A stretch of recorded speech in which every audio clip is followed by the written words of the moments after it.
ઘણીવાર માનું મહત્વ બહુ હોય, પણ 12 સાંધે ને 13 તૂટે એવી પરિસ્થિતિમાં પણ આખા ઘરની પરિવારની ઈચ્છાઓ પૂરી કરે અને પોતે એક ખૂણામાં એકલો બેઠો બેઠો રોઈ લઈને એને બાપ કહેવામાં આવે.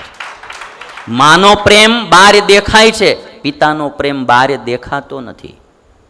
એને એને એના છોકરા બીજા કરતાં ઓછું એને મળતું હોય ને એ એના બાપને ખટકતું હોય કે મારા છોકરાને આવી ગાડી નથી, મારા છોકરાને આવા કપડાં નથી, એ એને ખટકતું હોય. એ આમ બહાર બહુ નહીં જણાવે, પણ એને એમ રહે કે મારા દીકરા આવા હારા તૈયાર થાય. એ બાપ છે.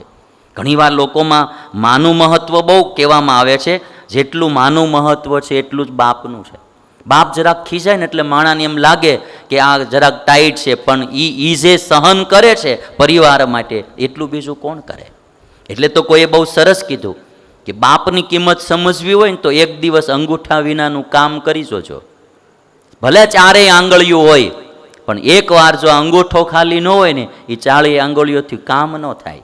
એ બાપ અંગૂઠાની જગ્યાએ છે. અને એટલા માટે કોઈ કહે છે કે વડલાની જેમ તાપ સહન કરી પરિવારને છાંયડો આપે એનું નામ પિતા છે. વડલાની જેમ તાપ સહન કરી અને પરિવારને છાંયડો આપે એનું નામ પિતા છે. પિતાની હાજરી સૂર્યની જેવી છે. એ સૂર્ય ગરમ જરૂર હોય, પણ એ ન હોય ને તો અંધારા થઈ જાય. આ સૂર્ય ગરમ હોય, પિતા સૂર્ય સમાન છે. એ પરિવારમાં આમ જરાક ગરમ થાય, ખીજાય, બોલે, જરાક વઢે, પણ એ ન હોય તો પરિવારમાં અંધારા થઈ જાય. એટલે માતા પિતાનું જે મૂલ્ય છે એને થોડું આપણે બધાએ યાદ રાખવું. તમારી બધા યાદ રાખવું. તમારા અર્થે અમે કરતા હોય બધું. પાછું અમારે નકરી ગામને જ કથા નથી કરવાની, એમ ઘરનું ધ્યાન રાખવું પડે ને. આ બધું સુને સ્વામી પાછા ગૌઢા અમે થાય ત્યારે જરાક પાણીનું પૂજ્યો બાપા હો એમ. અને ને ભાઈ આ બધું નહીં એમ થાય કે ગામનું જ કર્યું બધું. એક જણો કરિયાણું લેવામાં એટલે લગ્ન હતા એની ઘરે દીકરાના, તે બધું શું કે અટાણું કરવા ગયેલો મોટા સિટીમાં. તે જે ગામના મળ્યા એ બધા કે અમારું આ લેતા આવજો, અમારું આ લેતા આવજો. તે બધાયનું એણે સંભારીને લીધું ને ઘરે આવીને બધાયનું સંભારીને દીધું. ગાડું આખું ખાલી. એની ઘરવાળી કે આપણું હતું કે એ તો હાવ ભૂલાઈ જ ગયું. એમ પાછું થાય તો નકાવું ને ભાઈ એમ.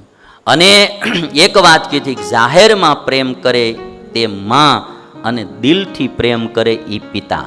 એ બહુ પ્રદર્શન ન કરે, એ બહુ બકા નહીં ભરે. તમને જોજો, માં જેટલા બકા ભરે ને છોકરાને એટલો બાપો લગભગ નહીં ભરી શકે, પણ તો એના દિલમાં પ્રેમ હોય છે.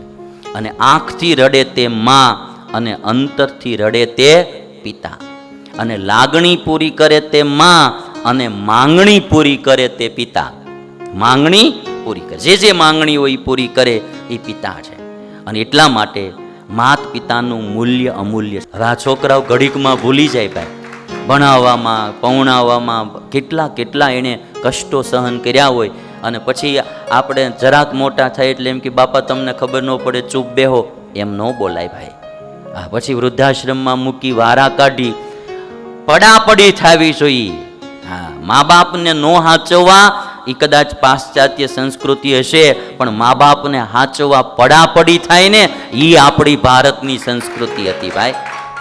દીકરા એમ મારી ઘરે રહેવા જોઈએ બાપુજી, મારી ઘરે રહેવા જોઈએ, મારી ઘરે રહેવા જોઈએ, આમ આવું થવું જોઈએ. એ આપણી ભારતીય સંસ્કૃતિ છે. અમુક તો કેવા અમારા સર્વમંગલ સ્વામી છે, કોઈ બી માંદું હાજુ હોય એવી સેવા કરે, ગમે એ મા બાપની નહીં, હરિભગત માંદો હોય તોય એવી સેવા કરે. અમારે એક છોકરો છે અટાણે આફ્રિકા છે, એ થોડાક દી આવ્યો તો એની એવી સેવા કરી. હું હમણાં ગયો તો આફ્રિકા, એટલો યાદ કરતો હતો મને કે સ્વામી સર્વમંગલ સ્વામી તો મારી માં ભૂલાડી દીધી કે આવી સેવા કરે. સેવા કરે ને ભાઈ, તેની ઉપર બધા રાજી થાય. આજે અમુકને માણસને સેવા કરવી ગમતી જ નથી. ગણપતિ દાદાનો એક પ્રસંગ શિવ પુરાણનો સંભળાવું. બધી કેટલા શાસ્ત્રો મેં આજ તમારી આગળ રજૂ કર્યા હે ભાઈ. હા, શંકર પાર્વતીએ એવું કીધું કે બે ભાઈઓને, કાર્તિકેય અને ગણપતિને, જે પેલી પૃથ્વીની પરિક્રમા કરીને આવે એના લગ્ન પહેલા થાય. એટલે કાર્તિકેય તો તરત ઉપડ્યા. ગણપતિ દાદાને એમ થયું કે આ આપણું શરીર જોતા આપણને એમ લાગે છે અને આપણું વાહન જે ઉંદડો આ સંઘ દ્વારકા નહીં પોગે, એટલે આપણે આ અખતરો કરવો નથી. ગણપતિ દાદાએ શું વિચાર્યું? માતા પિતાનું પૂજન કર્યું, શંકર પાર્વતીનું 7 વાર પરિક્રમા કરી, પૂજન કરી, પ્રણામ કરી, પરિક્રમા કરી. અને પછી મા બાપ પાસે જઈને ગણપતિ દાદા કે હાલો આપણા લગ્ન કરી દો. એ કે શંકર પાર્વતી કે ભાઈ આપણી કન્ડિશન છે કે જે પહેલો પૃથ્વીને પરિક્રમા કરીને આવે, બધી તીર્થયાત્રા કરીને આવે, એના વિવાહ પહેલાં થાય. તમે તો હજી ગયા નથી. ગણપતિ દાદા કે તમે તો એકની વાત કરો, મેં તો 7 પરિક્રમા કરી લીધી પૃથ્વીને. તો ગણપતિ દાદાએ શું કીધું કે મા બાપની પરિક્રમા કરે એટલે એને પૃથ્વીની પરિક્રમા થઈ ગઈ. અને શિવ પુરાણમાં જે લખ્યું, પિત્રોશ્ચ પૂજનમ કૃત્વા પ્રક્રાંતિમ ચ કરોતિ યહ તસ્ય વૈ પૃથ્વીજન્ય ફલમ ભવતી નિશ્ચિતમ. પિતાનું પૂજન કરી, પિત્રો એટલે માતા પિતાનું પૂજન કરી એની પરિક્રમા કરે તો એને પૃથ્વીની પરિક્રમા કર્યાનું ફળ મળે. પુત્રસ્ય ચ મહત તીર્થમ પિત્રોશ્ચરણ પંકજમ અન્ય તીર્થમ તુ દૂરે વૈ ગત્વા સંપ્રાપ્યતે પુનઃ. પિતા દીકરાઓ માટે માતા પિતા છે એ સૌથી મોટું તીર્થ છે. એને પહેલાં એને રાજી કરવાની, એની સેવા કરવી એ જ એનું સૌથી મોટું તીર્થ છે. અને એટલા માટે તમારે બધાએ થોડો મા બાપને ટાઈમ પણ આપો. દીકરાની વહુ હોય એને સાસુ સસરાને થોડોક ટાઈમ આપો. ફક્ત એની સાથે જ રહેવાનું પસંદ ન કરો કે જેને જોઈને તમે ખુશ થાવ છો. થોડુંક એની હારે પણ રહેજો કે જે તમને જોઈને ખુશ થાય છે. નકરું એની ભેગું જ રહેવાનું પસંદ ન કરતા કે જેને જોઈને તમે ખુશ થાવ છો. થોડુંક એની ભેગું પણ રહેવાનું વિચારજો કે જે તમને જોઈને ખુશ થાય છે. સમજાય તો સમજી લેજો આમાંથી, બરાબર ને.